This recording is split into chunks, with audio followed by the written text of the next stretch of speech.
In the previous video, we built a blinking LED program using PWM on the ATtiny13. Now we are going to add a second mode, a smooth fade in and fade out effect, also using PWM. Here I'm defining a custom data type called mode T using enum. It's a new type that represents the operating mode of the program. Instead of using raw numbers like 0 and 1, I give them meaningful names, mode blink and mode fade. That makes the code clearer and shows that we are working with a simple state machine, not just random numeric values. Here I define all the global variables needed for the fade engine. First, mode stores the current operating mode of the program and it starts in mode blink. The rest of the variables control how the fade effect works. Fade step OVF defines how often the brightness should change, measured in timer overflows. And fade CNT is a counter used to track that timing. Fade min and fade max define the brightness range from fully off to maximum intensity. Fade step determines how much the brightness changes each step, and fade brightness stores the current PWM value. Finally, fade dir up tells us whether we are currently increasing or decreasing the brightness, which allow us to create the two-phase fade up and then down. Now let's move somewhere, let's say here, and add function. This function initializes the fade mode. First we are turning off the interrupts. Next we are setting the mode to the mode fade. Here I set the fade range and the step size. Fade min and fade max define the minimum and maximum brightness, and fade step defines how much the brightness changes each time. If the step value is 0, I force it to 1 to avoid getting stuck with no brightness change. Here I convert the step time from milliseconds into timer overflows ticks and store it in fade step OVF. Then I reset the internal counter so the fade timing starts from 0. Here I initialize the fade starting point. I set the current brightness to the minimum value, set the direction to increasing, and immediately apply that brightness using PWM. And at the end I'm turning back on the interrupts. Next we have to modify a little bit ISR so it acts differently, depends on the mode. I will move this a little bit so it looks cleaner. I will add on the beginning if mode equal mode blink.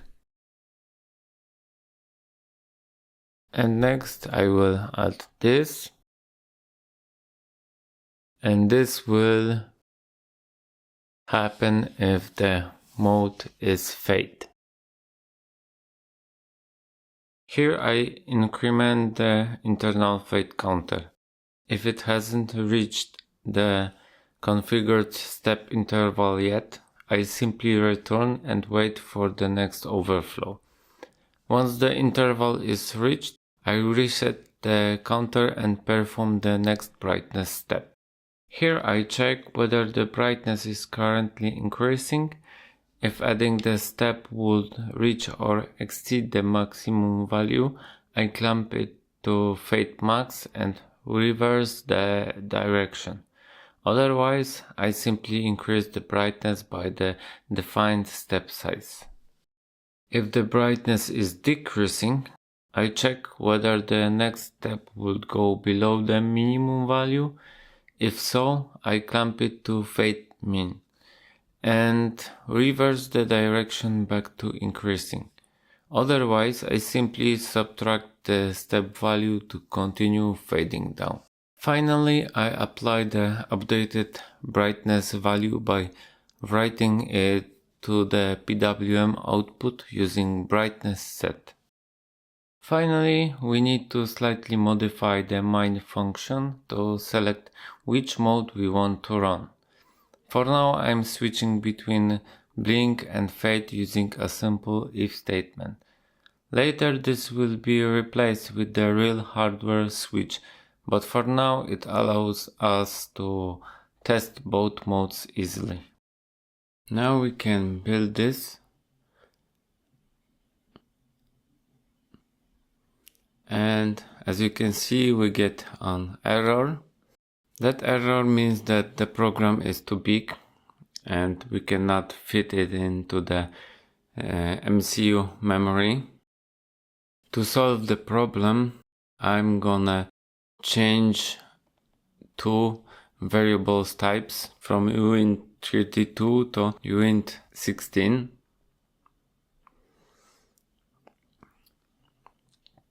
And now we can save this and build this, and everything works. But you can see we used 94% of the memory. So this isn't really good.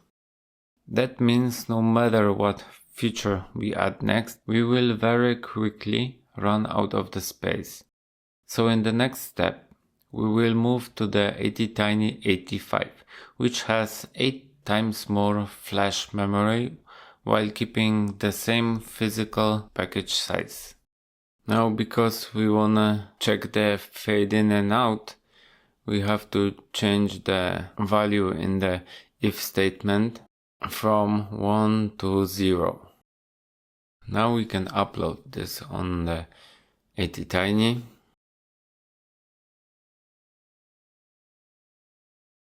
Okay, now let's go to our device. Here we have our device. We don't need to change anything in the hardware. The wiring is exactly the same as in the blinking LED example.